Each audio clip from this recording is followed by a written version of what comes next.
కానీ ఎవరైతే ఇవాళ వచ్చి చిరంజీవి గారి పేరుతో రకరకాలుగా మాట్లాడుతున్నారో ఇదంతా కూడా ఒక రాజకీయ కుట్ర కోణంలోనే నేను అభివర్ణిస్తున్నాను. దీని వెనక కూడా ఒక రాజకీయ కుట్ర కోణం ఉందో దీనికి వెనక. అది ఎవరు చేస్తున్నారనేది ఈ మాట్లాడే పెద్ద మనుషులందరికీ కూడా తెలుసు. నిజాలు ఎప్పుడు కూడా కొంచెం కఠోరంగానే ఉంటాయి. ఏదో మేము ఉన్నాం కదని చెప్పేసి ప్రతిదీ సర్దుకుని పోవాల్సిన ఆవశ్యకత కూడా లేదు మాకు. జనసేన పార్టీ ఎక్కడ తప్పు ఉంటే అక్కడ తప్పు నిలదీస్తానని చెప్పి వచ్చామని చెప్తే మేము తప్పు జరిగినప్పటికి కూడా సమర్థిస్తామని చెప్పేసి ఇప్పుడు చెప్పలేదు, ఇప్పుడు చెప్తున్నాం. తప్పుని ఎప్పుడు కూడా సమర్థించాం.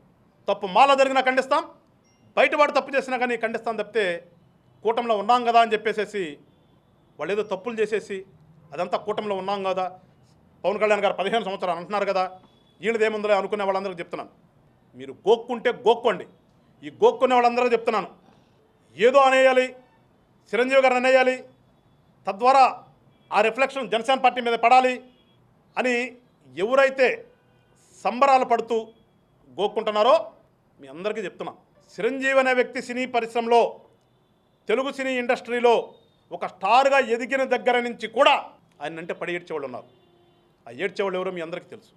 మీరు ఏడుస్తూనే ఉండండి, ఆయన ఎదుగుతూనే ఉంటాడు.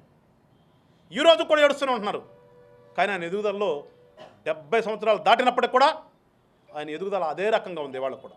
అవునన్నా కాదన్నా చిరంజీవే. మీరు ఎంత లోకం ఏడ్చినా కానీ, ఎన్ని నెగిటివ్ వార్తలు ఆయన మీద ప్రచారం చేయాలనుకున్నా కానీ జనమంతా కూడా చిరంజీవి గారంటే పాజిటివ్గానే ఆలోచిస్తారు తప్పితే ఎక్కడా కూడా నెగిటివ్గా ఆలోచించరు. మీరు ఎన్ని నెగిటివ్ వార్తలు కాసి వడబోసి తీసుకొచ్చి పెట్టినా కానీ మీ నెగిటివిటీ మీకే ఉంటుంది అని చెప్పేసి నోర్లు కట్టేసుకుని కూర్చుంటానికి మేము కూడా సిద్ధంగా లేము.